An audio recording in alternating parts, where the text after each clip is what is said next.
Proceed. It was dope, IQ.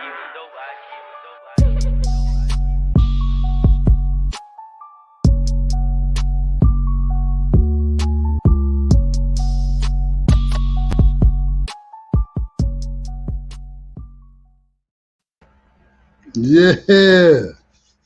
What's happening, Big OC? Chilling, man, chilling in the place to be. You know what I'm saying? You know, we in here, ready We to in get it here, popping. man. We in here. We stacking up these shows, man. Welcome, world. Welcome to another episode of the 426 show where we try to even out the odd things going on in the world today. And trust me, there are a lot of odd things going on these days, man. You know, For real. it's For crazy. real, for real. It's crazy. A lot of things, man. We'll start. We're gonna, we'll deal with something kind of mild. Actually, you know what? You and I, we had a discussion about this. You know, this is this particular instance, and it's like you said when you sent me the video clip. When you sent me the text, would you say the revolution won't be televised? Right. And Gil Scott Heron, you know what I'm saying? Gil Scott Heron, yeah. A great poet for all of you that don't know, you know, has a lot of great works, considered one of the first rappers ever and everything, but he was a revolutionary poet during the 60s, 50s, and 60s. Yeah. But we're gonna go ahead and get into this. Tamika Mallory, man. Now, you know, I tend to do this. Because, like I told you, like from my standpoint, I'm not going to be the one tearing down people I see on the front lines putting in work. You know, from my standpoint, because that always happens anyway. It always happens. It's going to happen from the outside. It's going to happen from the inside. So, right. I tend to stand up for our freedom fighters, our revolutionaries, our political people, you know, our black people as a whole. But every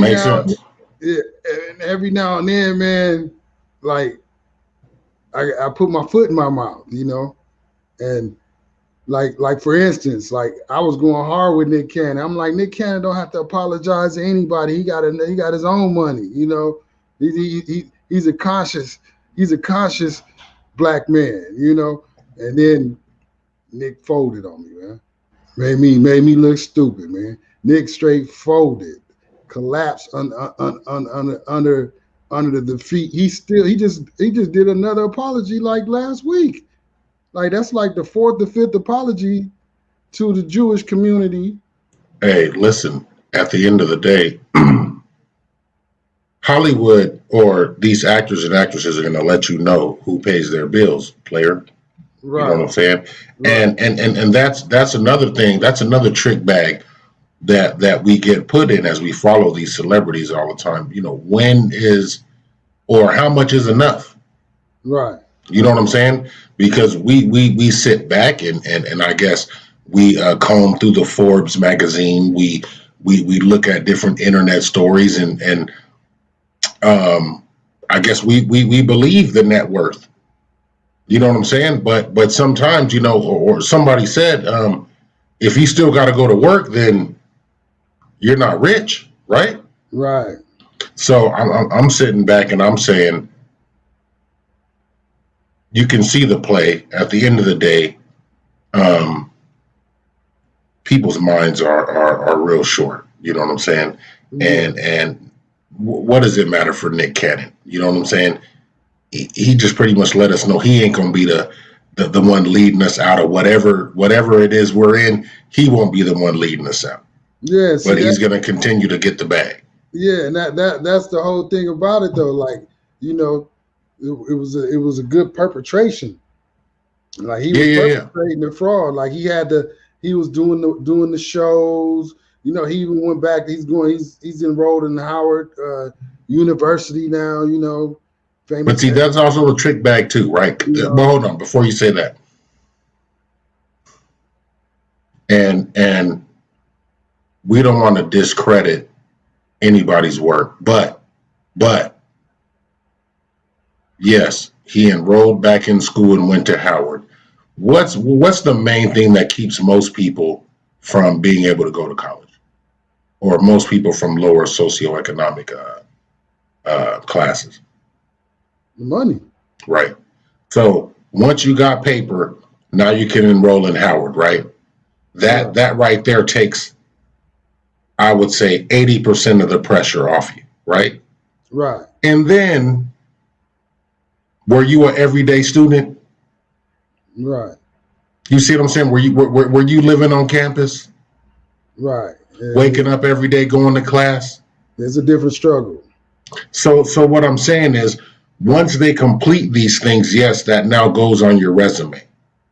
And people's perception or how they perceive your resume, we now give you more credit than you truly deserve. Then he had the Nick classes, the canon classes. Right. And he was bringing on the activists, and he was talking. Anyway, he sold out. Long story short, he let me down. I was riding for him. I'm like, this dude he don't have to apologize to nobody. He's his own boss. He's his own man. Like, all he did was he spoke the truth as he saw it. But that's the problem. And that's as he saw it. And as we bring up his accolades and his school credentials, there's still somebody out there saying, well, you didn't study enough, right? Mm-hmm. You picked up a couple books and it started sounding good, because what I'll tell you is now you can go on YouTube and find a recipe to microwave black power in a month. You know what I'm saying? Right. You can watch the particular videos, get a quick rundown of your black power leaders. You know what I'm saying? And then boom, you can quickly be off and running with that information, and it's always going to sound good. But as soon as someone begins to question, some of that information, it starts to fall like dominoes, because you were following what somebody else was saying, not necessarily what you were reading. Right. I was. It looked like he was going in from the YouTube videos to the Godcast to Vlad TV, and then he had his canon class, and he's inviting all the activists on his show and all that. It looked like he was going in. He let me down. He sold out, basically. He didn't apologize, and then for no reason. I don't know what you're apologizing for in the first place. Just well, he has a solidified letting you know that this particular group don't have no power like that. Yeah, and he basically they run him. So we see that now. They run him. So and everybody else. So I'm sitting here now. I am running. So I'm sitting here. I'm sitting here. We off the grid over here, man. Blood and Matt Turner, man. But look, so I'm over here sitting here like, all right, so I'm going hard for Tamika. I'm like, this lady, because I remember the American Airlines. I remember that, and I remember I was telling you, I was like, I guarantee that she lost somebody close to her, because we were talking about the whole Tamir Rice and all that. And then I knew, but it was a while ago, but she lost her baby father was killed by the police. Tamika Mallory's baby father. She was murdered by the police. So I'm like, she's active. She's been there. She's front line. I had her back. Me and you was going back and forth on that. I had her back. But now I got to raise an eyebrow, man. I got to raise an eyebrow. Because like you said, you can't be revolutionary and then endorsed by a major corporation, a public company, like especially one of Cadillac. Right, they don't get no more stereotypical than Come on, man. Like, I mean, at least she didn't. It couldn't have been IBM. Yeah. Microsoft. Yeah, it had to be Cadillac, though, man. Next is going to be Hennessy. Yeah, it's going to be Hennessy next, so it might as well. Might as well Ciroc or New Amsterdam. Yeah, I'm like, come on, man. At least, like, Cadillac. Like, what's next? Popeyes, KFC, like Hennessy. Come on, man. But but at the same time, you got to balance out the bills. You know what I'm saying? So I get it, but then see in this commercial, let's watch the commercial. Then we're gonna come back. We're gonna go to the All right. Watch this commercial, man. Let me bring it in. Yeah, the revolution will not be televised. Yeah. I've been an activist for 25 years of my life. I come from a very long line of strong women. They always encourage me to use every single resource to help another young woman who's on her journey. I am sure Black women will lead this nation to a better place. We're taking control and we're shaping our stories.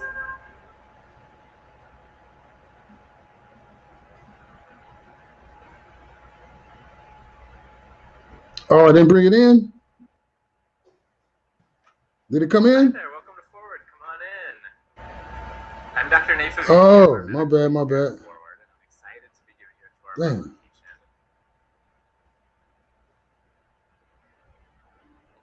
I've been an activist. You sharing the screen? Yeah, hold on. I thought you could see it on your end, man. My bad, audience.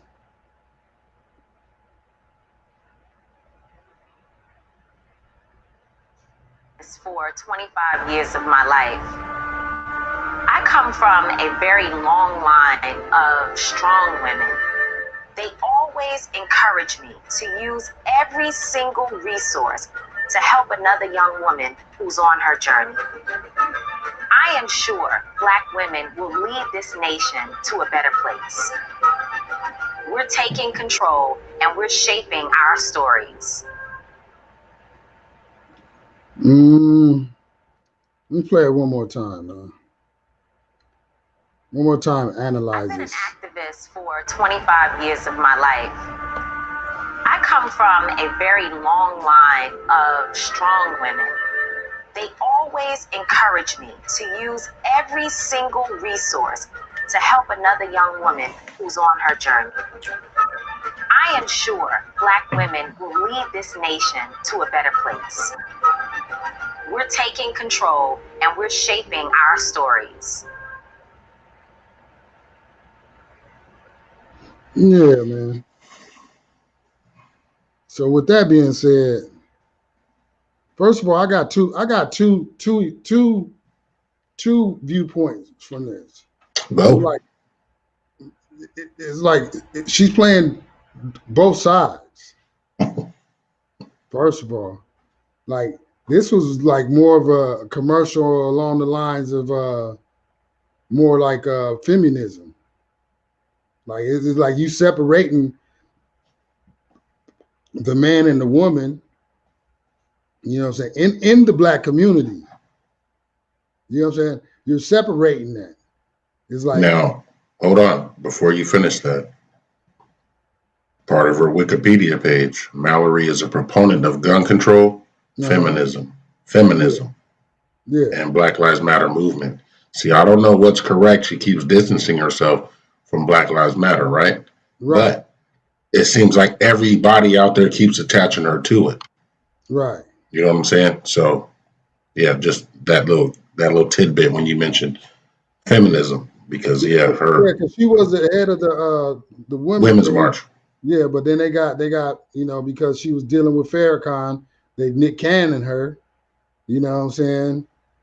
You know, when you deal with the people that are off the grid, off the books, all the way against the grain, the revolutionaries, you deal with them, then you receive a backlash. You know, so she got her backlash with the women. Right. And now here she comes with the commercial, and it's like, okay, so the women are gonna lead. What about the men? What are the men gonna do? What are the Black men gonna do? And I say that to say this, like, you know, I'm all for women's rights, women's power, women empowerment. I have a daughter, I have a mother, you know. I'm all about that. But there's an agenda in the black community where they try to separate the man from the woman and pit them against each other. So, in watching this commercial, that's what I got. It's like, okay, the black women are gonna step up and lead because the black men aren't. That's what I took from the commercial. But then on another level, like I said, I have two viewpoints from this. On another level, the revolution won't be televised. It's like, how can you be an activist, boots on the ground, but you making Cadillac commercials? Like, okay, and you know that's the I believe that's been most of the criticism, right? And I don't want to take it into that realm where, you know, as black folks sometimes we tend to get catty with our criticism, right? right. But when you put yourself out there as an activist, I think now people are in that time of, okay, we want to see receipts, right? Right. What accomplishments have you brought specifically to the black community, right? Because I don't think anybody's going to be concerned with the bread you're bringing in as long as we see the works that you're doing, right? Right. And the money's going to come. We know people are going to donate to causes they want to donate to, right? But who is your allegiance to at the end of the day? Because if you're doing commercials for Cadillac, then Cadillac it has an agenda too, right? Right. And you're driving you're in a car that's $100,000. So who are you promoting that to? Right. You know what I'm saying? Because the data's there. Our community doesn't have bread like that, and I don't know if they're just trying to once again perpetuate that show me environment that a lot of us live in, right? We're gonna live beyond our means and go out and buy a Cadillac for whatever reason. You know what I'm saying? So me personally, like I told you a while ago, it's hard for me to get behind any of these people at the end of the day, because I know everybody's human, and I don't want to just lean on that. We're human and we're not perfect, but yeah, that's kind of like, I'm of that mind where my pastor better not have a criminal record. Right. You know what I'm saying? So my activists better be able to show me work. My activists better be able to show me the jail record. My activists, I want to see, what you have accomplished, over time. Because then at that point, we ain't even talking about the money. We just talking about the good work you're doing. So I believe it wouldn't be as much backlash right now if there was a body of work. Yes, 25 years, but 25 years doing what? And just like we do in our community, you guys are responding back to anybody and everybody. Yeah, you know what I'm saying? Every time I look up, I see my son responding to somebody. I'm like, you should stop it, bro. You should stop it already. Like this commercial, first of all, like her PR, her publicist, whoever handles her publicist work, man, is like, this was bad timing. Like, you should at least came out with if you're gonna drop a commercial after you're being accused of exploiting people's names and exploiting movements and whatnot, and black pain and suffering. After you've been accused of all of that, you don't come immediately and drop a Cadillac commercial. That's crazy. I mean, and if you are, like, at least release a statement, like on behalf, like, like what is as a segue to introducing you, like softly speaking about the commercial that's about to come up that supports your black cause or something like that. But you don't just jump out and after everybody's been tearing you down, accusing you of exploiting the black pain and suffering and creating dollars from it and whatnot, and then you just drop a Cadillac commercial. Like, wow, that's crazy to me. So now I gotta look at her with a side eye, man. Now I gotta, you know what I mean? It's like one of them people you gotta, if they in the other room, they in the room too long, you know what I'm saying? You don't hear nothing. You gotta, hey, you all right in there? Like that's how I'm looking at her now. Like now, Right. first I would have let her roam through the house. Now I'm like, you know, now I'm checking on her. Like, you know, what's going on? You good? You need anything? You know what I'm saying? Like, And now she just, has put herself in that space where even if she does good, there's always going to be naysayers, right? right. Because you have to, and it's just the times we live in. You just have to, come clean and be, all up front with it. And I just think there's too many things that it's one thing for your experience, but if you have to explain it, then there's a problem. Right. Because if I'm 25 years in the game and something, I'm not going to have to explain it. You're already going to know. Right. And that's the thing. She's getting moved around and elevated like she's something new. You see what I'm saying? Yeah. She running for she going for the bag now. You know, taking advantage of the situation. But the approach to me, like this was distasteful. It's like, come on, man, you could have. I said it, especially at it being Cadillac, especially with it being Cadillac. It's like, okay, Cadillac is an American company, but come on now, like if we're gonna talk about stereotypes, that's one of them. You know what I mean? So like, why wouldn't you come out like ahead of your commercial before the commercial drop, and then to smooth out the release of it, but you just. And it just perplexing to me. And then going back to what I said before, like it's like, no, I'm not looking conspiracy theory. It's a fact that the Democratic Party, wanted the black male out of the house, out of the home, out ahead of the home, and people that would receive public assistance, they would receive more public assistance if the father wasn't there in the homes. And so a creation of separation between man and woman in the black home. And then like you see a commercial like this, and it's just like I don't follow that line of thinking, but go ahead. Yeah, I mean that's just actual and factual. I mean from the prison It sound good. Now from the prison bill that took us out of the homes, who passed prison legislation? A whole bunch of Democrats and Republicans and black folks. Yeah, a whole bunch of Democrats and Republicans and a whole bunch of black folks. It was put. Listen. If your grandmother lived in Compton in the late '80s, early '90s, you don't think she would have signed the paperwork to try to get them brothers off the street doing all that shooting? Yeah, depends. Okay, yeah. So there it goes. DC, New York. All them areas, the Nino Browns, Boys in the Hood, all the movies we were seeing, they were terrorizing neighborhoods, bro. Right.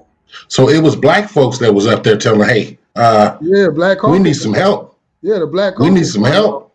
The black that's where that bill came from. I'm not gonna Biden wrote it. Man, a whole bunch of people wrote it. Yeah, because Biden can't write a bill for every municipality. Other municipalities gotta come in and add their input. All the senators, man, all I'm saying is he was captaining it. There was a reason why it happened. And it was signed off on by Black Caucus, by all the Republicans, everything. A lot of black people was with it. Like you're right, they had the crack era, the drug era, and whatnot. But still at the same time, I mean, the nuclear family has been under attack for a minute, man. And when I look at this video, I see the separation. It's just like, even in politics, it's like even in politics in the Democratic Party. I mean, when you think about the Democrats, do you think of black males, or do you think of white males running the Democratic Party? Do you think of black women running the Democratic Party, or do you think of, like right now, women do have the ball, like in the Democratic Party? Like women have the ball. Black women, to be specific, have the ball in the Democratic Party.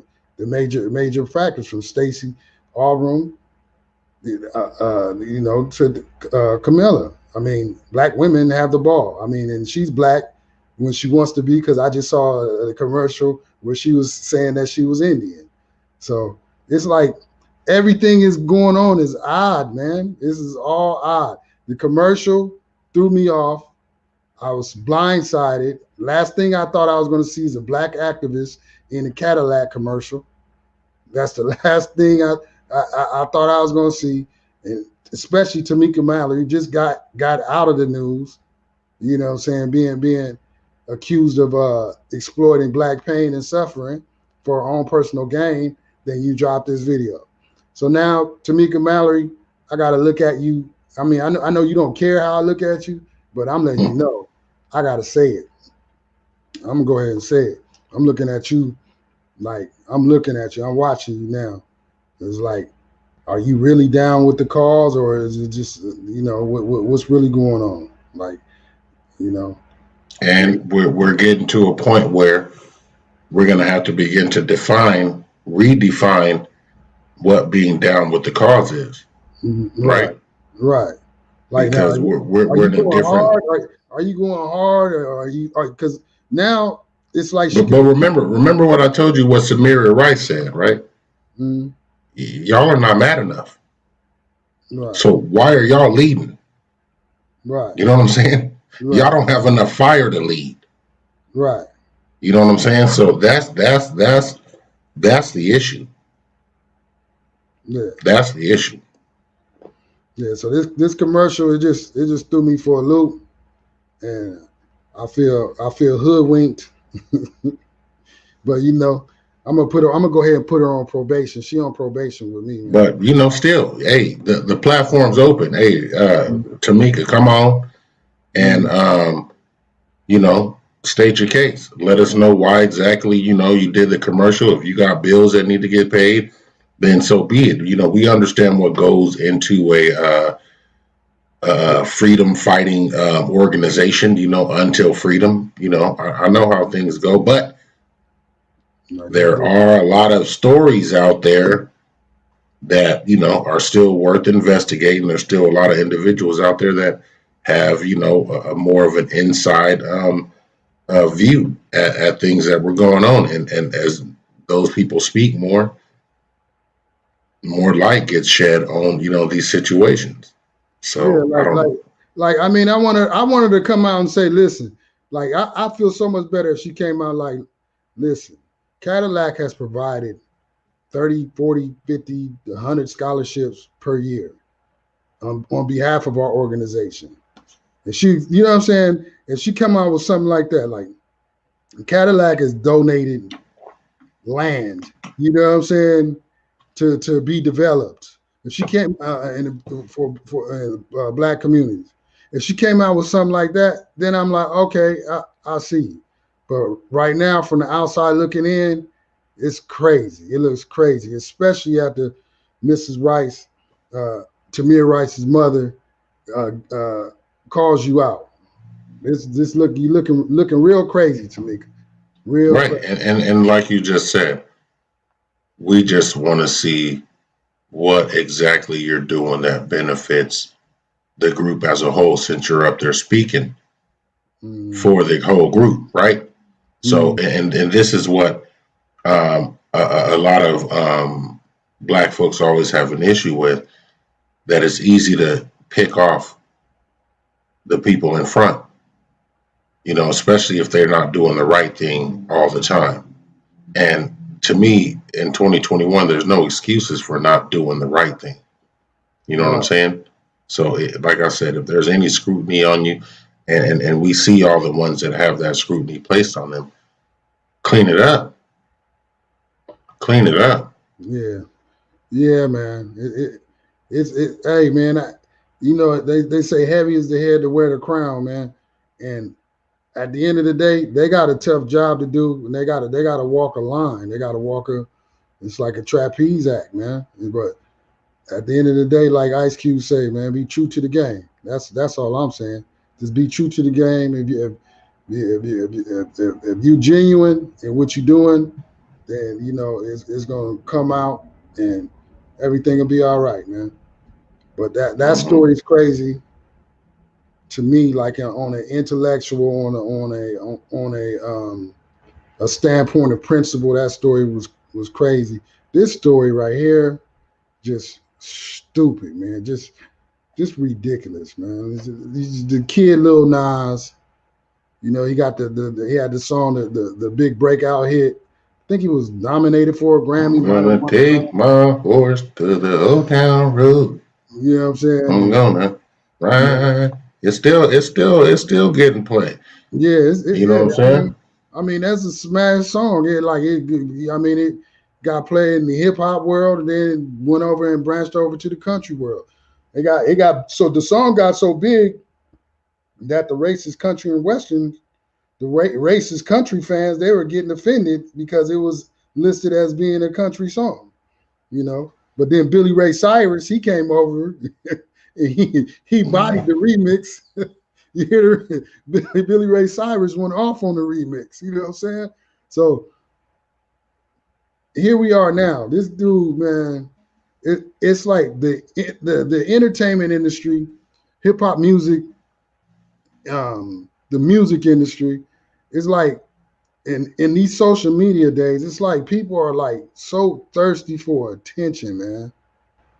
And they'll say there's no boundaries. There's no boundaries. They'll do anything, say anything, lick anything, kiss anything. There's no boundaries. There's no morals. There's no principle, and everything is lacking.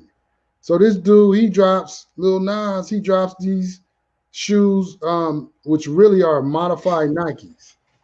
Yeah, right? 9.7s. Yeah, and that makes me mad too because I wear 9.7s.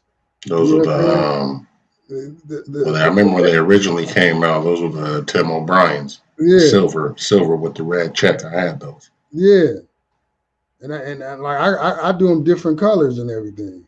Mm-hmm. So now, like, you know, and then I got some that are similar to that, except they don't have the red bottom. Like, so the guy he does the shoe. He put 666 on the shoe.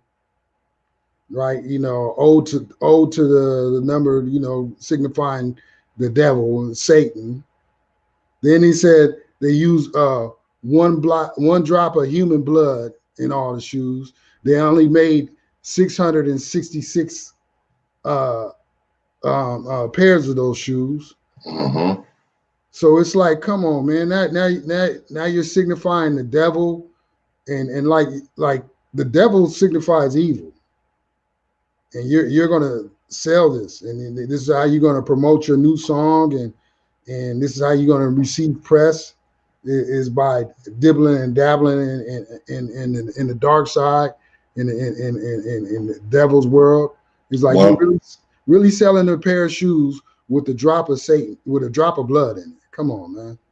Well, see, and that's where the this publicity stunt it plays, right? Because all the Christians out there, you know, they're looking at it a certain way. You know what I'm saying? All those numbers mean something to them, right? 666, Luke 10:18, Satan, human blood. Like you just said, the dark side. Man, those are all words, man. Those are just words that people placed a meaning on them. Yeah, you know what I'm saying? People place a meaning on them, and from what Lil Nas X says, yeah, a whole bunch of Christians told me I was going to hell, right? Because I was gay. So I always thought everything that they told me was going to happen to me was based biblical, and I was the devil, right? So, you know, in the world we live in today, with all your religious people, yes, this is going to get play when you start to, like you say, dibble and dabble on the dark side, and you're playing with the adversary to everybody else's savior, right? That's always going to play. And you know what, they make 1,000 of, or you said 666 of them, right? Yeah, 666 of them. 1,018 a pair. Yeah. So, at the end of the day, to me, collector's items, right? Yeah. A couple At the years, end they're of gonna the be day, worth five G's or something. at the end of the day, it's we live in a world today where there's so much going on, man. It's like we don't need like significations of things like this. We don't need that. And then on top of that, this dude, on top of that, his main base are children, Right. right? But, So I'm not like that's not cool to feed into the messaging of children. We living in times where people are getting like we're living in crazy times where you wake up one day and then you hear somebody, 10 people just got mowed down, just got shot. It's a lot of evil in the world today. It's a lot of evil spirit in the world today. It's like even though I get what you're saying is it doesn't necessarily mean he's worshiping the devil or everything, but why play with it? why not? Why even go there? Because You know it what I'm saying? pays.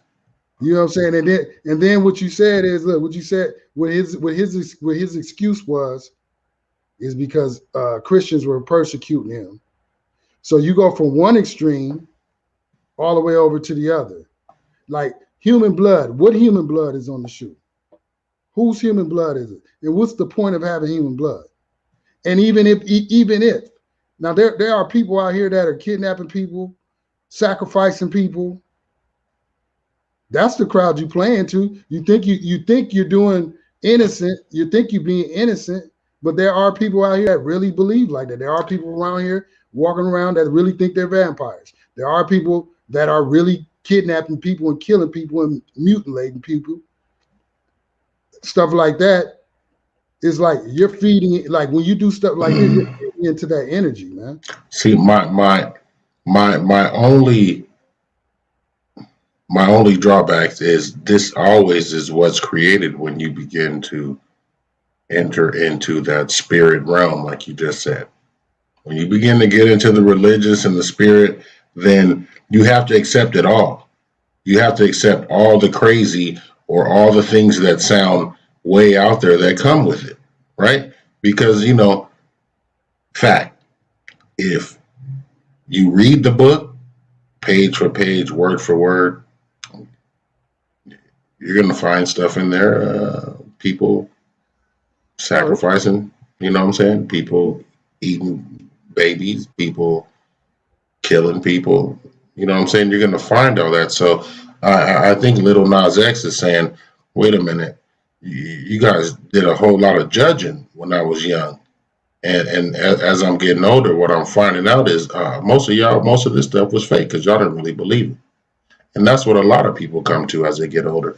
Yeah, everybody finds their own belief, but most people find out once they get older that, oh man, y'all was lying. Yeah. And that's a fact. I've lived long enough to see a whole bunch of people and see the way the world operates. Where'd the blood come from? Whose blood is it? I don't know. It could be cat blood, man. Could be some blood that they got donated. It could have got some blood from an animal shelter or something. They're killing cat. Animal shelter. Be handing out blood. Hey man, let me get a bag of blood. Yeah, let me get a bag of blood. Simple as that. Only 666 shoes, so you need a drop. Boom. Yeah, only a drop. Little drop. Boom, boom. Hit them all with a little drop. Just a pint. You just need a pint. And to be honest with you, hey, listen, hey, I'm telling everybody, I cut up a piece of $100 bill in there. You know what I'm saying? I mean, I don't know if there's blood in there because there's a whole bunch of red ink in there too, right? Yeah. But let me tell you what I do know. Let me tell you what I do know for a fact. Sitting in the box after about 2-3 years, them shoes gonna be worthless because they're gonna fall the hell apart. Right. They're gonna fall. That air pocket gonna be foggy. Right. Gonna be foggy and dusty, guaranteed. These shoes are not made to last anymore. That's why I trip when people spend all that money on a 97. At the end of the day, it's just a 97, and these shoes are not made anymore to last. Yeah, I like the style of the 97s, man. It's for it. Like I said, I got one I got some black ones that look just like that without the red and the red stitching. Dead on. Mm-hmm. So like, come on, man. Actually, I got 3 pair. Like, I got a black and silver. I got a black, and then I got the blue and silver, and they light up at night too. Like as far as like like reflector type. Yeah, that reflector. Yeah, that's how them grays were. Yeah. So, but that's neither here or there. It just makes me like I don't get it, man. It's like you had to go out of your way like to come up with this concept, and I don't even understand why anybody would entertain it. You already gonna make your money. You already made your video where you actually twerking and giving a lap dance on another man's lap. Satan, whatever. It's supposed to be Satan, and he breaks Satan's neck in the video. But come on, man. It's like, bro, yeah, like I don't see. There's not any boundaries.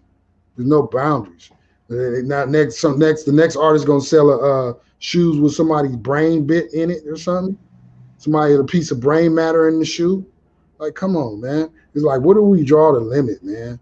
And like, why do we even entertain this type of stuff? Like this, I don't like. Well, remember, we're getting old now, right? So the youth coming up, they're looking for their new hyperbolic fashion statements to make. You know what I'm saying? Yeah, but I don't think this has to do with age, with ageism, though. I think this is. I do. I'm not buying those. Yeah, me either. But I'm saying this is. But they sold out in 1 minute. Yeah, because we're living in a time like I feel like we're at in a time where we're at spiritual warfare, man. It's a lot of things that are going on. There's a lot of good versus evil, a lot of evil versus good, and it's a lot. I think sometimes we just say that because of the times we live in. If we lived 100 years ago, would we be saying we're going through spiritual warfare because it was World War I, World War II? There was war after war after war. Were they saying they were in spiritual warfare then? Well, here's the thing: a spiritual warfare doesn't have a time period on it, and in those times, definitely in the biblical times, it was more tyrannical. It was more bloodshed. It was more death and savagery. But as we grow, as we become as time goes on, we evolve. Is like you evolve and you become more educated and you become more civilized and you become more humane. Back in the days, it wasn't like that. You get kicked off of the side of a mountain like it's nothing. Like head chopped off, hand chopped off. Like, that was those days. That we're no longer living in those dark days. But stuff like this brings back the dark. Stuff like this is like like I said, you're feeding that. Like I like this is now. If I'm a devil worshiper, now I got a pair of shoes to wear. You know what I'm saying? Specifically designed for me. You know what I'm saying? If I'm disrespected, if I want to shout out the devil that was cast from the heavens, as it says in Luke 10:18, now I got a shoe to wear. Now I got my attire. And then listen, the video, if you see the video, man. What consequence comes from Lil Nas X making those shoes? Nothing to him. Exactly. Nothing to anybody. Nothing to anybody. Nothing to him, but like to anybody. But who gets hurt from? Who's hurt by these shoes? You're feeding, man. You're feeding. When somebody wakes up, like what the guy just say to the dude in the Atlanta shootings, he had a sex addiction, so he went and shot up the damn massage parlor. Like, what does that have to do? Like, like there different things just trigger people, man. Different things, and this was made in it made deliberately to trigger. This was made deliberately to feed into an audience, a certain audience. And this is the thing, like things people do, the energy we put out into the world has an effect, whether it's a positive energy or a negative energy. And I'm looking at this, and this is negative energy to me. And then if you see the video, it's like, man, there's already an attack on gender. There's already attack on gender. There's an attack on black masculinity. That's why you can turn on the TV and every show you'll see a 8 out of the 10 shows you'll see a gay black man as the lead before you'll see a heterosexual straight black man as the lead. There are masculinities under attack. I say that to say this: if you look at it, you see his go and watch his video. This grown man is grinding and lap dancing on another man's lap, face all like just you can call me old, you can call me old fashioned, whatever you want to call me, but at the end of the day, call me a man of principle and call me a man, because at the end of the day, that's what I am. And that video don't sit right with me. Like if I was his dad, I'd be I'd be disappointed. If I was his father, it was like you're already gonna get money. You're already gonna get money. Like okay, your sexuality, you cool with your sexuality. You're a gay man, or non-binary, or whatever you want to call it. Okay, you comfortable with your sexuality. You accept your sexuality. That's cool. Now go and make music. Old Town Road, nobody knew the guy was gay until he said he was gay. It wasn't even about him being gay. It was about his music. But then you in this video, you doing all that outlandish stuff. Now you pushing your sexuality to the forefront. So you pushing that agenda. Then you're in Satanism, and at the same time, your core audience are children. So nah, man, I can't co-sign this at all, man. Yeah, you say what's the harm in it? What could come from it? Well, it looks like Nike suing them, right? It looked like Nike, because Nike they're suing them. They don't want anything to do with the shoe, But technically, Nike, if you buy a Nike, once you buy it, you can customize a Nike and sell it for whatever you want to. Yeah. That's always been the play. Yeah. You know what I'm saying? So they may be suing this particular time because they don't like it, but how many Air Force Ones are out there customized? Right. Okay, let's read the story. It said Nike has sued Internet Collective MSCHF for selling unauthorized Satan shoes in collaboration with rapper Lil Nas X. The shoe company says MSCHF infringed on its trademarks by selling limited edition custom Nikes that were allegedly modified from a drop of human blood. Right. It says since the Satan shoes, as they are officially called, were announced last week, Nike claims they've harmed its reputation, including among consumers who believe that Nike is endorsing Satanism. It's asking for the shoes to be destroyed and for the mischief to pay financial damages. Yeah, man.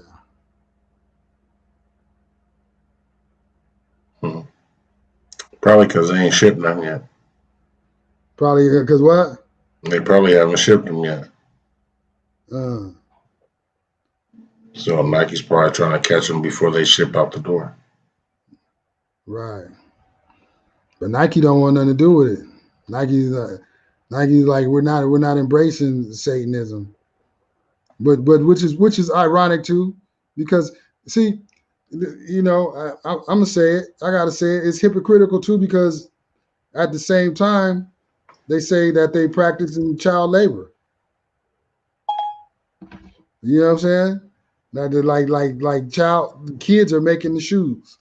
So it's like it's so much conflict, man. Right, and that's what I'm saying. It's Hollywood, man. you cannot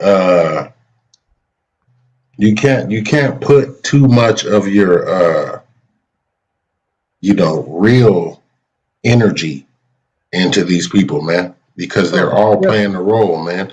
It's definitely. just not real. So I just sit back and I let them do what they do, and let it be what it is, because I don't know them, they don't know me. I can't let it affect me, but the things that they do is what makes this media twirl.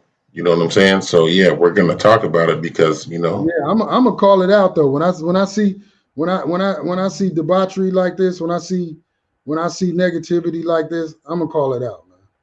It's like what like, and then you can say like, well, what makes it negative? What makes it positive? You well, can't see, answer and that's what I'm saying, man. you know what I'm Art saying?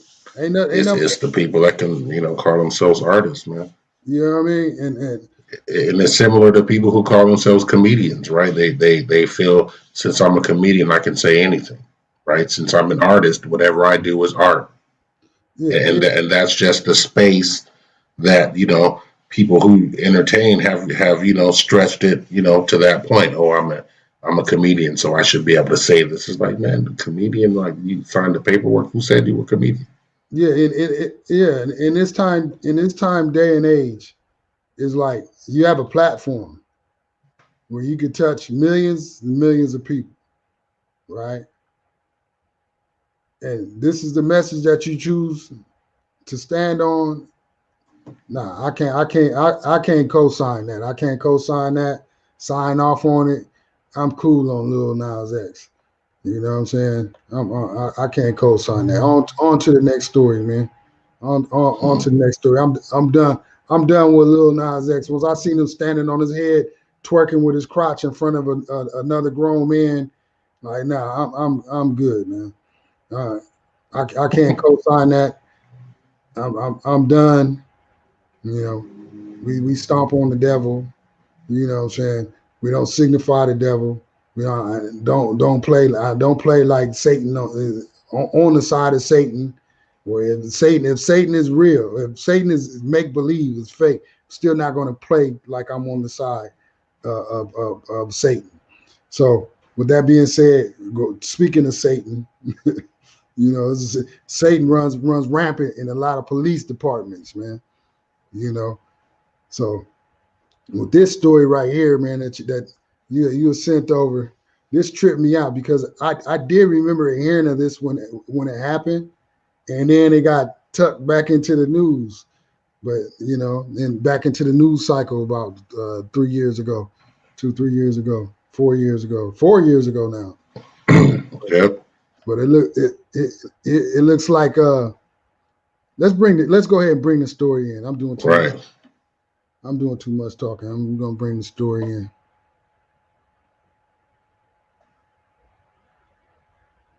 Hold on.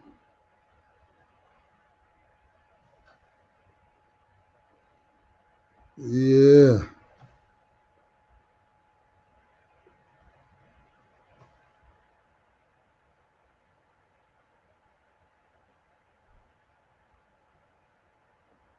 Yeah. Here's a story. Police officers are on trial in St. Louis accused of brutally beating one of their own. In September of 2017, Detective Luther Hall was working undercover at a protest that erupted after a local police officer was found not guilty of murdering a black man that he shot after a car chase. So while at the demonstration, Hall was severely beaten by a group of police officers who say that they thought he was a protester. The trial against 3 of those officers is in its second week. Following this story for us now is investigative reporter Lauren Traeger from our St. Louis affiliate. Thank you so much for joining us, Lauren. Man, this is a really, really interesting and disturbing case that I am surprised has not risen to the level of a national story. So that being said, many people may not have heard of this story, particularly because, the incident happened back in 2017. So bring us up to speed. What happened to Luther Hall back then? Well, I think you make an excellent point. It really has not gained a lot of national attention. That's been kind of surprising to us here in the local media as well. And I think you kind of summarized it pretty well. There was some community outrage over that trial where that officer was acquitted in that murder case. So Luther Hall is a St. Louis police officer. He is African American. He was assigned that night as a detective to work undercover. So there were protests that evening. He was there not, he says, to monitor the protesters, but to gather evidence of potential crime. So if there was property damage or people who were looking to harm others, he was there blending in with the protesters. He was in plain clothes. He did not have his duty weapon with him. And he was filming, just as many protesters do, of course. So he was blending into the crowd. And on stand during this trial, he very emotionally described what he says happened to him, which was essentially in a very short time. He says he was rushed by a group of officers. All 5 officers who have been charged in this case are white. 3 of them still remain on trial right now. And Luther Hall says in just a matter of 15 or 20 seconds, he was taken to the ground. He was arrested, and in the process, pretty severely beaten and injured. He had significant injuries to his face, to his body, and he's had residual impacts from those injuries to this day. Some plates in his neck and near his shoulders. He's had pancreatitis, can still have some difficulties eating from all of this. And notably, he did have a partner that night as well, who is white and also undercover. They were not together at the time, but the partner also took the stand and testified that he too was arrested that night as a potential protester, but he was arrested by Black officers, and he claimed it was a completely textbook arrest. He was not injured in any single way. So some of the local community outrage here, of course, has been that Luther Hall was beaten because these officers, it's alleged, believed he was a protester and just simply a Black man. And that's certainly been a lot of the testimony that's been coming out in this trial. Yeah. Yeah, man. So the police beating the police, man. Right. Crazy. So when this story did come out, because it was after this occurred at a protest. So an undercover officer was attending the to recap the story, an undercover officer was attending the protest. Black undercover officer. There were was also assigned.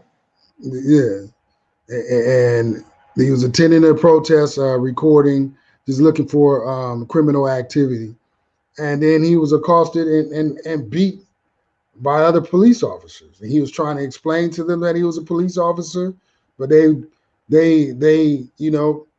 attacked him, and like the story says, the dude still to this day he has trouble eating, and he has had to have plates put in his neck and in his face. Yeah. Let's break that down all the way.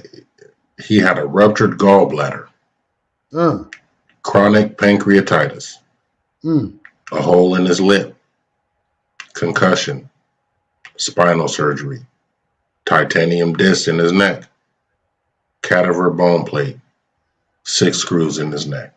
That just means he gonna get about 15-20 million from the city. That's what that means. His cop days are over. Right. And that's one of the things that sometimes a lot of people tend to not even look at when it comes to police. The things that go on in their department that never really make it outside, of their doors. You know what I'm saying? Right. And if people took the time to go dig into, how many cops leave their departments based on whatever reason, or how many cops are out there filing lawsuits against their departments, I think it would blow people's minds. I think sometimes there's a narrative out there that we stick with that says, cops can do no wrong. They have a tough job, but if you really, sit back and take a look at it, I believe they make their jobs tough. Right. You know what I'm saying? It doesn't have to be that. No one says police have to form gangs. Nobody says these officers who beat up Luther Hall should have been testing each other before the protest if they wanted to whip somebody's ass. Yeah. You see what I'm saying? Yeah. So it's all it's all we can't keep sitting back saying, it's just a couple bad officers. Well, all these officers that beat up homeboy then got back to the station and told some lies about it. You know what I'm saying? It's like all of them are bad. You know what I'm saying? Right. So, there's definitely gonna be more of these stories as long as, the penalties are restrictive when it comes to cops. Yeah, and see the thing here is, like I said, I remember this story was in the news cycle back then, like quick fast. I sent it to my boy, one of my friends, former cop, because we go back and forth. He's one of those ones that cops can't do any wrong in his eyes, and and I'm always the opposite. Like I said, that not all cops are bad, but there are definitely some bad cops. And if you're trying to act like cops that all cops are good cops, then you lying to yourself. You're doing yourself a disservice. You're not living in reality. So, I showed him the story, and then I remember that the story disappeared. So it's like the police department and all that. They obviously they're tucking stuff under the rug, because this should have gone viral. This should have gone like national, came into the national media. We should be talking about this, and we should be covering this. It's like some of the police. I'm not saying all, but some of the police are so damn like hell bent on hurting people, hell bent on abusing their power. They're gonna go and just straight beat on another police officer. But not then the police officer, a black one though. He just happened to be black. But then that's where many people in the black community sit back and say, where are all the black officers at? Right. In this particular department speaking up? And we always hear that question get asked when there's some internal department stuff that has something to do with race. Like, right. Where are the black officers at? Because all these officers that beat up homeboy, I'm sure that this wasn't the first time they did something. So where are the black officers to say anything? But that's why we sit back, and many in the black community say they look at cops all the same, black cop or white cop. You're all the same. You're going to lie for him. If it comes down to it, you're going to be on his side, not my side. Yeah, KRS-One had that black cop.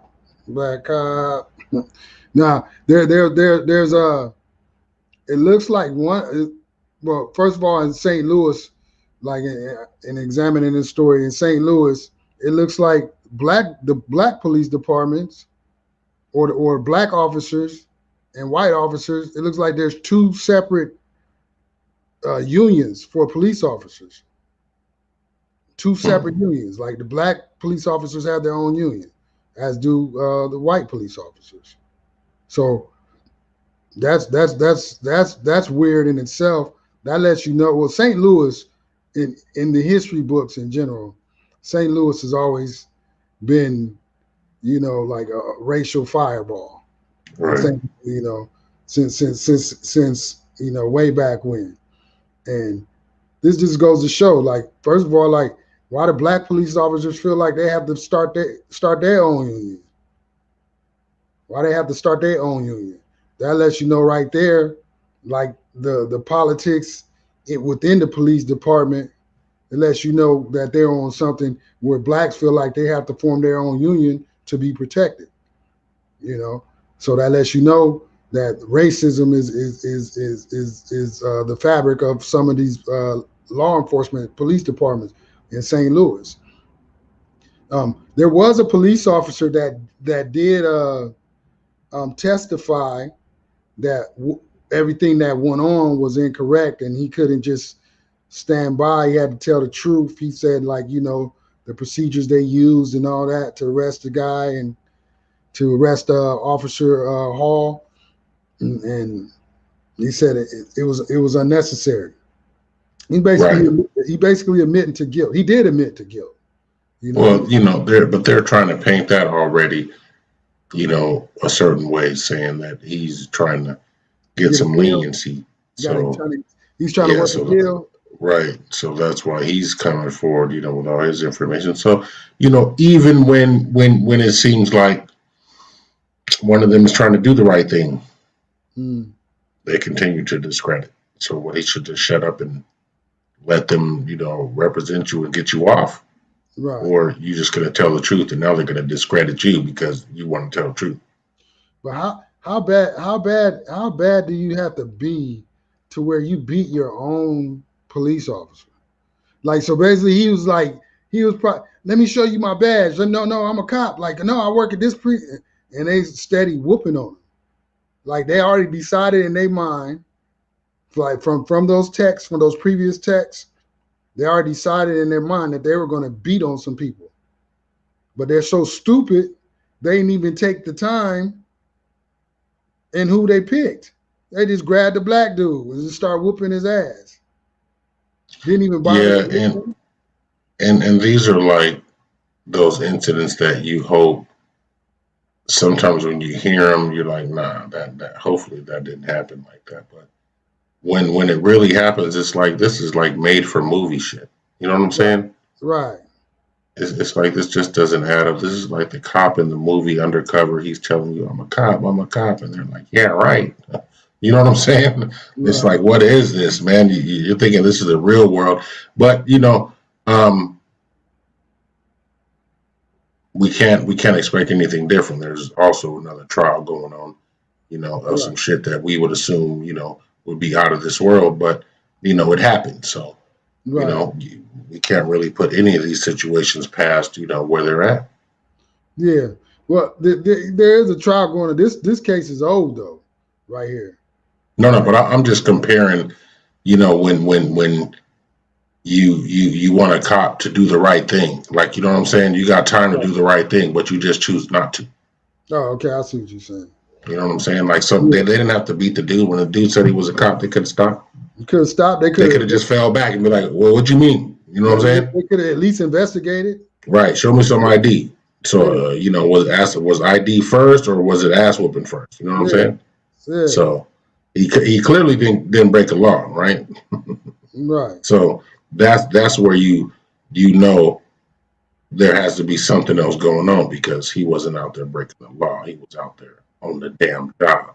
Yeah. See, that's what makes it more crazy because he was on the job. You know what I'm saying? I'm not here just chilling down here as a spectator. No. My boss came to me and said, look, your assignment today is to do this. Here's a and I'm sure he didn't expect to get stomped out when he was in that crowd. Yeah, that's crazy. That just goes to show. Now, if that's not a wake-up call to police, to the general public, that seem to think that police are like angels, I don't know what is. Like, you just, at the end of the day, you just, like I said, there's a such thing as good and evil. And like, if you can't see the evil in that, you can't see the evil in their actions, there's something wrong with you. At the end of the day, they straight destroyed this man. The man had to have metal parts put into his body to function. He had to have reconstructive surgery to function. And that's evil. That's evil in motion right there, man. Like, that's unnecessary. They said they text each other, we gonna whoop some protesters tonight. We gonna kick some protester ass, boy. And then sure enough, what they do? The dummies went and picked out a black police officer. Didn't even realize he was a police officer. Just stupid, man. It's stupid, So I hope they get what they deserve. I hope he gets what he deserves.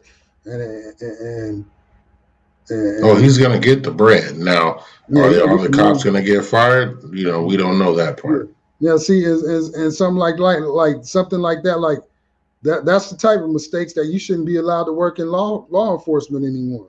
But the worst thing that might happen to them, if they're not convicted, then they may get fired, but then they'll just go get hired in another district. Mm-hmm. But people like that, if you had that on your resume in any line of work. You're not going to get hired again. But they turn a blind eye when it comes to police officers. Well, they got their own union. They have their own procedure. So, I'm sure things are able to be written in a way where, if we don't take away your powers to arrest status, you know what I'm saying? Then you're good to move on to another department. Yeah, that's some bullshit. You know what I mean? That's some. Everybody else has there's consequences of everything you do, and that's why the country's in an uproar right now, because their consequences aren't being evenly distributed. So Right. that's what we're experiencing right now, and it's time that police need to be held accountable. It's time that we, that as people, be held accountable for our actions. But at the same time, that cops aren't exempt from being held accountable. I'm gonna say it again. Not all cops are bad. I know a couple good cops. I don't trust them because they're cops, but I still know a couple. But then I know there's a ton of bad cops out there. So I'm gonna shout out the good cops, and y'all need to start holding the bad cops accountable, man. Straight up, man. I look at a cop that speaks disrespectfully as a bad one. Right. Yeah. Yeah. Because I mean, if you abuse your authority, you abuse your power, you power tripping, like, we don't need you on the streets. And those cops right there, they were power tripping. They just took these cops that beat up Luther Hall. They were power tripping. They took it upon themselves that they're gonna whoop on some protesters tonight. That was on their agenda. Like, if you feel like whooping on something, go to the boxing ring, go get on the jiu-jitsu mat, get your roll on. You know what I'm saying? If you feel like getting that, but don't take that out on citizens. He's a police officer. He's not even a citizen. So you're trying to harm innocent citizens. So everything that you get coming to you, I hope you get it tenfold. That's what I gotta say about that, man. But on to the next story. In this crazy world we live in, where cops beat on cops, where people sell shoes with devil worshiping shoes with blood drops in them, the 666. Then y'all look. The Satanist is gonna come for me, right? The Satanists, the LGBT, they about to come for me because I ripped Nas because of his lap dance, his Lil Nas X. I'm gonna call him Nas X, Lil Nas X. I'm gonna just call him Lil X, Lil X, because I shout out to the rapper Nas that won the Grammys. You know what I'm saying? Like different, just a whole different. He won a Grammy. Look, Nas just won a Grammy. The real Nas just won a Grammy. What was the name of his album? King's Speech. Right? Kings. Right? Kings. He talking about upliftment, being better, building, all that. Won a Grammy. This dude over here, he trying to get attention, entertaining Satan. Anyway, I'm going off on a rant on Lil Nas X. My bad. I'm gonna go ahead. I'm gonna get back. But shout out to the real Nas. But I'm gonna get back to bam. Look, yeah. Tennessee bans the transgenders from competing in some sports. They're the third state to do that, man. Like I said, there is an agenda being pushed, man. Like there are agendas being pushed. When it comes to the attack on our children, when it comes to the attack on sexuality, there's agendas being pushed. Now, people want us to pretend that want me to call somebody by what they identify as, and I'm not against anybody having their rights taken away from them, but I'm about equality and fairness. Right? Well,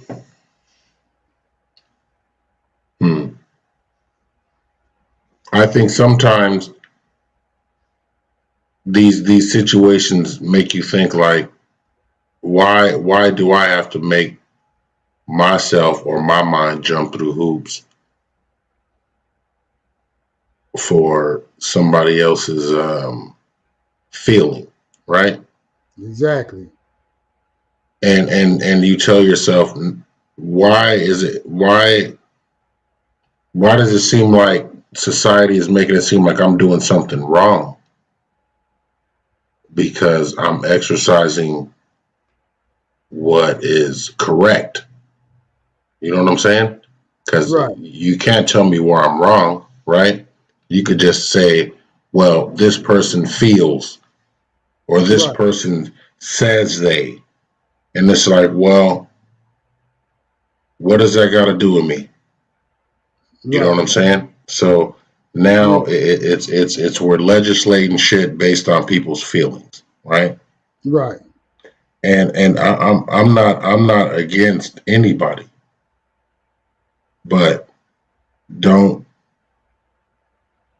think that I'm against you just because you're gay or you're a man and you choose to identify as a woman. To be honest with you, I'm just not going to deal with it. So don't let my not dealing with it become something, right? Right. Don't let me not advocating for it become something. Right. You know what I'm saying? And don't do like some men we've seen in Hollywood. Don't get upset with me because I'm not attracted to transgender women. Right. It's like these days. It's like I said, it's an agenda, and it's like we can't have a choice in the matter. It's like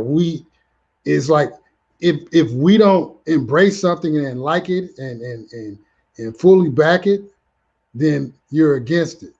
That's not balance. Like you don't have to be against something, but you also don't have to support something. You don't have to embrace something if it's not something that you're into. Like if you don't like hip hop music, I'm not going to get upset that you don't like hip hop music and call you a racist because you don't listen to black artists. That's just you're allowed to like what you want to like, but don't force what you like on me. That pretty much what you're saying, correct? Right. So looking at this story, Tennessee Governor Bill Lee signed into law a controversial bill. Now that's the key word, controversial bill requiring students to prove their sex at birth in order to participate in middle and high school sports. Now, just reading that simple line, I don't see where the controversy is. You know that once you turn in your Social Security, once you turn in your birth certificate, there it is, boom. Right. You know what I'm saying? That's as simple as that. The birth certificate is going to tell you all you need to know. So, it says Tennessee is the third state this month to adopt legislation aimed at restricting transgender girls from playing female sports. Arkansas Governor Asa Hutchinson signed a similar bill on Thursday, as did Mississippi Governor Tate Reeves earlier this month. All three governors are Republicans. Right. You got to read we got to read the closing statement too. The closing sentence, what the governor said. The Governor Bill Lee, he said, "I signed this bill to preserve women's athletics and ensure fair competition." Now, that I'm all for that. I'm all for that bill. Like, we got to see. Well, I can't say I'm all for the bill. You got to see what else is in it because you know how legislation is. They be throwing all type of stuff in there. They might try to restrict driving rights for black people in that bill. You never even know. You know what I'm saying? But the principle in which they're outlining the bill, I'm definitely for. Like, it's not like we know that someone born male versus someone born female, we know the body structure is different, the bone structure is different. Just like 1 + 1 = 2. I mean, 9 times out of 10, the male is going to be able to carry more muscle on the skeleton, going to be able to be stronger. And so how is that fair in competition in women's sports? See, I saw an article a while ago where there's these two transgender track athletes, and they're smoking all the girls, like just smoking all the way to the state finals, state championships. And it's like, come on. Here's my thing. This is what I propose. Why don't transgender athletes have their own league? You have your women's league, you have your male league, your men's league. You have your other. You have your other. And if you want to compete in the other, if you want to put the other in subdivisions, go ahead and do that. But don't come over. I got a daughter, right? I got a daughter. Now, my daughter's in high school, you know. Now, I couldn't imagine, like, if my daughter decided she wanted to go into wrestling, and here she got to wrestle with this transgender that just decided that 2 years prior that they're going to go through the hormone treatments and they want to identify as a woman. And now she's competing against my daughter where she could slam her and break her collarbone or something like it's just not fair. It's not fair. Not only is it not fair, it's not logical. Like, let's get off feelings. Get off feelings. Let's get off the feelings and let's deal with logic. Logically, it makes no sense because biologically, we're built different. Even after hormone treatments, we're still built different. It's an unfair advantage for athletes, male athletes, to be competing with female athletes, regardless of whatever the male athlete may identify as. That's how I feel. I'm gonna say it. You don't gotta come for Big OC. If you gonna come, you come for me. This is mad speaking, you know. But that's how I feel about the situation. It's an agenda. It's getting shoved down our throats. It's like we have to accept it. If we don't accept it, there's something wrong with us. There's nothing wrong with me. I have common sense. That's why I let the. Yeah, I see what you're saying, and you know, some things just look like they're just not necessary, right? Right. And it's kind of like I see it in some cases, right? Let's say the youth sports. When they're young, yes, they both can play on the same t-ball team, right? Right. They both can play on the same soccer team. Right. They both can play on the same basketball team when they're young. Because when they're young, girls are usually more. A 4-year-old girl is running circles around a 4-year-old boy. Right. So, you know, on those levels, you know, I'm okay. You know what I'm saying? Because at the same time, I understand that there are girls that are going to go off and be athletes too. So for them to get in early years of being able to compete with the boys, to me, I think may be an advantage. Right. You know what I'm saying? As they move along. But as they move along, what they're going to understand is, oh, wow, I used to play with little Billy. And when we were 5, 6 years old, we were the same height. Now little Billy's 6'4", and I'm 5'5". What happened? You know what I'm saying? Yeah, that's what happened.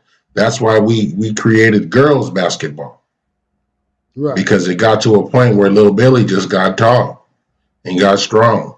Right. And it didn't make sense anymore for you guys to play together anymore. So we created, you know, girls basketball where you guys could all play together, where everybody's similar height and things are more even. So to me, all that makes sense. It all makes sense. Because at a point, men sprout. But at a point, you know, you experience puberty. At a point, your testosterone level kicks in, and it's just like it's not fair, bro. It's not fair. It's like I don't understand why anybody would try to force that upon us, because you got a certain sect that you're just going to inconvenience everybody for this certain sect. Well, because everybody. If they see, the thing is, if one school, it's kind of like you look at it like, well, once one school gets one or two, and they're actually allowed to compete, then you just open the floodgates. There's going to be schools that's all they're going to be looking for, and women are just knocked completely out of the box. Yeah, and I don't care how many women say, "Yeah, it's fine. I want to compete with them." No, you don't. No, you don't, because you're gonna get dusted off. Yeah, and it's like okay, so then now you're applying for scholarships. You know what I'm saying? Right. You've been training all this. Are they going to take the 5'5"? Yeah. Are they going to take 5'5" Sally, or are they going to take 6'5"? Sarah, who used to be Kevin. You know what I'm saying? Yeah, they're going to be taking Sarah all day long. Yeah, and so it's like where is the fairness? And anybody that tries to act like that it is fair, they're lying to themselves.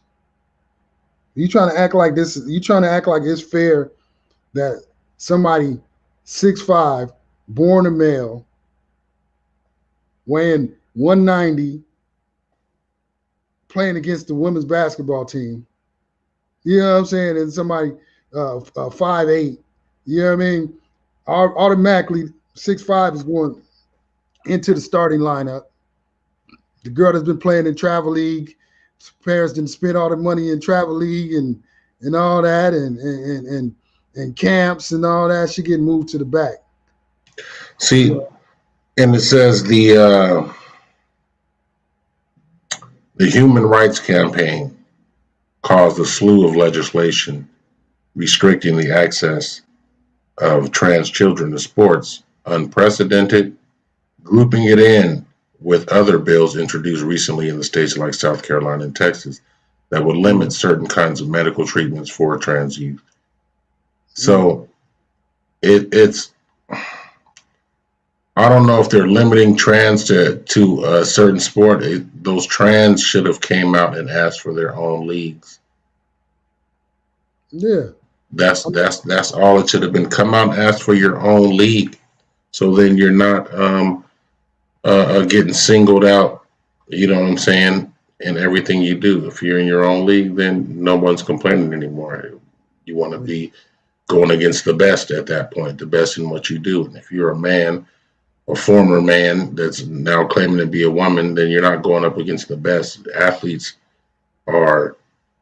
they work to be the best at what they do, not to gain an advantage based on wrong genetics. Imagine if Kris Jenner, imagine if he would have decided back then when he was doing the decathlon, getting gold medals.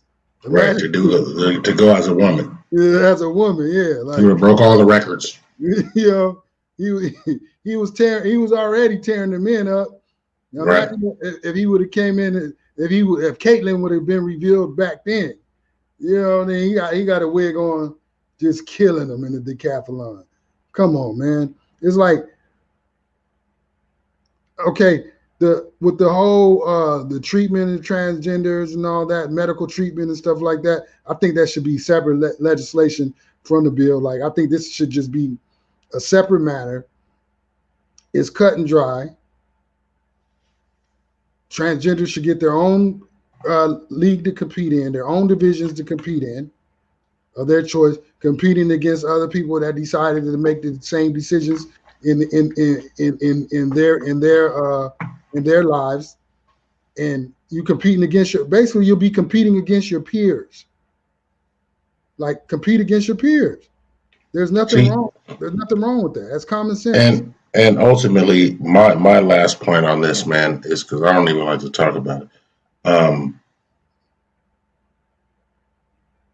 I believe trans should be